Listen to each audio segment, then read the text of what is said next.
এই ভিডিঅ'টো কেৱল আপোনাৰ বাবে, কাৰণ এই চিঠিখনে আপোনাৰ জীৱনৰ সেই ঠাইত গৈ পাইছে য'ৰ পৰা কিবা এটা নতুন আৰম্ভণি হ'ব।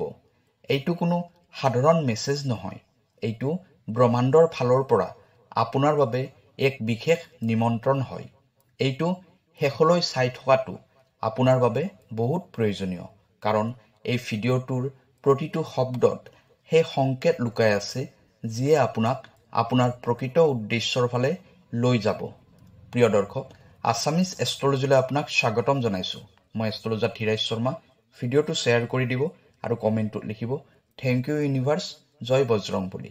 প্ৰিয় দৰ্শক, যদি আপোনাৰ ব্যক্তিগতভাৱে কিবা সমস্যা হৈ আছে তেনেহ'লে ভিডিঅ'ৰ স্ক্ৰীণত দিয়া নাম্বাৰত আমাৰ সৈতে যোগাযোগ কৰিব। আমি আপোনাৰ সমস্যাসমূহ সমাধান কৰিবলৈ চেষ্টা কৰিম।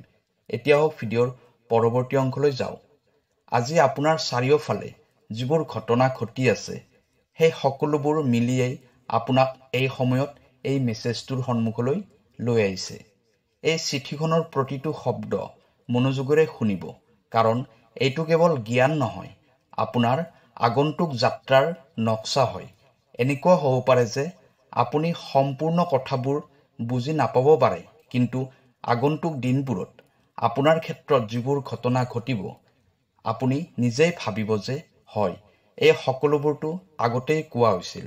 এই মেছেজটো বহুত কম সংখ্যক মানুহে পাব, কিন্তু আপুনি পাইছে। ইয়াৰ অৰ্থ হ'ল আপোনাৰ আত্মা সাজু হৈছে আগন্তুক স্তৰৰ বাবে। সেই স্তৰ য'ত সপোন কেৱল দেখা পোৱাই নাযায়, বৰং সপোনবোৰ বাস্তৱো হয়। চিঠিখনে কৈছে যে আহি থকা সময়বোৰত আপুনি 3খন দুৱাৰ দেখিবলৈ পাব, 3টা সুযোগ, 3টা ৰাস্তা। প্ৰথমতে আপোনাৰ ভয়টোক ভাঙিব, দ্বিতীয়টোৱে আপোনাক সেইটো দিব যাৰ বাবে আপুনি বছৰ বছৰ ধৰি পৰিশ্ৰম কৰিছিল, আৰু তৃতীয়টোৱে আপোনাৰ হৃদয়ক ইমান গভীৰভাৱে ভৰাই দিব যে আপুনি অনুভৱ কৰিব যে হয়, এইটোৱেতো জীৱনৰ প্ৰকৃত উদ্দেশ্য। আপুনি বাছনি কৰিব লাগিব, আৰু আপোনাৰ বাছনিয়ে আপোনাৰ ভাগ্য নিৰ্ণয় কৰিব। এই চিঠিখনত লিখা আছে যে যদি আপোনাৰ ৰাস্তাত বাধা আহিছে, ৰাস্তাটো ভালদৰে চিনি পোৱা নাই, তেনেহ'লে বুজি লওক যে আপুনি সঠিক ৰাস্তাতে আছে, কাৰণ পোহৰ সদায় এন্ধাৰৰ পিছতে থাকে। আপোনাৰ আত্মাই জানে যে আপুনি কলৈ যাব বিচাৰে, কিন্তু কেতিয়াবা কেতিয়াবা আপোনাৰ মন আপোনাৰ পুৰণি দুখ বেদনাবোৰৰ মাজত বন্দী হৈ যায়। এই চিঠিখনৰ অৰ্থ হ'ল আপোনাক সেইটো মনত পেলাই দিয়া যিটো আপুনি আগৰ পৰাই জানে। আপোনাৰ ভিতৰত সেই শক্তি আছে যিয়ে যিকোনো বন্ধ হৈ থকা দুৱাৰ খুলিব পাৰে। ইয়াত লিখা আছে, আহি থকা কেইসপ্তাহমানৰ ভিতৰতে আপুনি কিছুমান এনেকুৱা মানুহ লগ পাব যিয়ে আপোনাৰ যাত্ৰাত আপোনাক সহায় কৰিব। এই মানুহবোৰ এতিয়া হয়তো আপোনাৰ বাবে অচিনাকি হ'ব পাৰে, কিন্তু তেওঁলোকৰ উপস্থিতিয়ে আপোনাৰ বাবে ব্ৰহ্মাণ্ডৰ উপহাৰ হ'ব। তেওঁলোকক চিনাক্ত কৰিবলৈ শিকক। যদি আগলৈ কোনোবা অচিনাকি মানুহৰ পৰা সহায় পাব, সেইটো অৱহেলা নকৰিব। সেইটো কেৱল এটা সহায় নহয়, বৰং আপোনাৰ ভাগ্যৰ এটা টুকুৰা হয়, যিটো সঠিক সময়ত আপোনাৰ হাতলৈ আহিছে। আৰু এদিন আপুনি অনুভৱ কৰিব যে এই চিঠিখন কেৱল এটা মেছেজ নহয়, বৰং এইটো আপোনাৰ আগন্তুক অধ্যায়ৰ শব্দ হয়। আপোনাৰ জীৱনৰ কিছুমান অধ্যায় আপুনি নিজে সলনি কৰিব নোৱাৰে, কিন্তু ব্ৰহ্মাণ্ডই লাহেকৈ অলপ বতাহ পঠিয়াই দিয়ে আৰু আপোনাৰ জীৱনৰ অধ্যায়ৰ পৃষ্ঠাটো নিজে নিজেই সলনি হৈ যায়। আপুনি কেৱল ধ্যান দি থাকিব যে সেই নতুন পৃষ্ঠাটো পঢ়াৰ বাবে কেৱল সাজু হৈ থাকিব। যিবোৰ আপোনাৰ জীৱনৰ পৰা হেৰাই গৈছে, আপুনি ভাবে যে সেইবোৰ আপোনাৰে আছিল, কিন্তু সত্য কথা হ'ল এইটোৱে যে যিবোৰ আপোনাৰ আছে সেইবোৰ কেতিয়াও হেৰাই যাবই নোৱাৰে। সেইবোৰ আপোনাৰ ওচৰলৈ অহাৰ বাবে সঠিক সময়ৰ অপেক্ষা কৰে। আহি থকা দিনবোৰত আপোনাক সেইবোৰ ঠাইলৈ লৈ যাব যিবোৰ ঠাইৰ কল্পনা আপুনি কেতিয়াও কৰাই নাই। সেই ঠাইবোৰ কেৱল নক্সাৰ মাজতে সীমিত হৈ থকা নাই, আপোনাৰ ভিতৰতো আছে, আপোনাৰ সপোনৰ নক্সাত।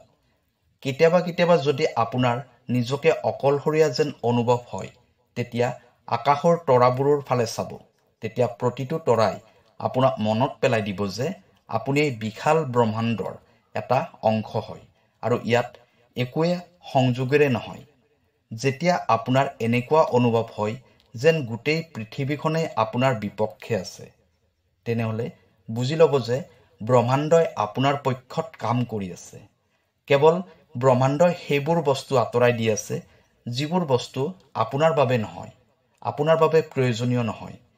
আপোনাৰ হৃদয়ত যিবোৰ সপোন আছে, সেই সপোন কেৱল আপোনাৰ নহয়, সেই ব্ৰহ্মাণ্ডৰো সপোন হয়। ব্ৰহ্মাণ্ডই আপোনাৰ সপোন পূৰ্ণ কৰাৰ বাবে প্ৰতিটো সম্ভৱ ৰাস্তাই বনাই লয়। সেয়েহে এই সময়তে এটা প্ৰতিশ্ৰুতি দিয়ক যে আপুনি আপোনাৰ পোহৰ যিকোনো ভয়ৰ বাবে থমকি ৰ'বলৈ নিদিব। আৰু যদি আপুনি এই ভিডিঅ'টো চাব পাৰিছে, তেনেহ'লে বুজি লওক যে এইটো কোনো সাধাৰণ কথা নহয়। আপোনাৰ বাবে এটা সংকেত হয় যে এতিয়া অপেক্ষাৰ অন্ত পৰিছে, এতিয়া সময় আহিছে আগুৱাই যোৱাৰ। আহি থকা দিনবোৰত আপুনি এনেকুৱা ধৰণৰ সংকেত কিছুমান পাব যিবোৰ হয়তো আনে দেখা নাপাব, কিন্তু আপুনি চিনাক্ত কৰিব পাৰিব। সেই সংকেতবোৰ আপোনাক সেই ঠাইলৈ লৈ যাব য'ত আপোনাৰ মনে সদায় যাব বিচাৰিছিল। আৰু যেতিয়াই আপোনাৰ এনেকুৱা লাগিব যেন কিবা এটা সলনি হ'ব, তেতিয়া আপুনি ভয় নকৰিব, কাৰণ সেই সময়টোৱে আপোনাৰ বাবে প্ৰকৃত জীৱনৰ আৰম্ভণি হ'ব।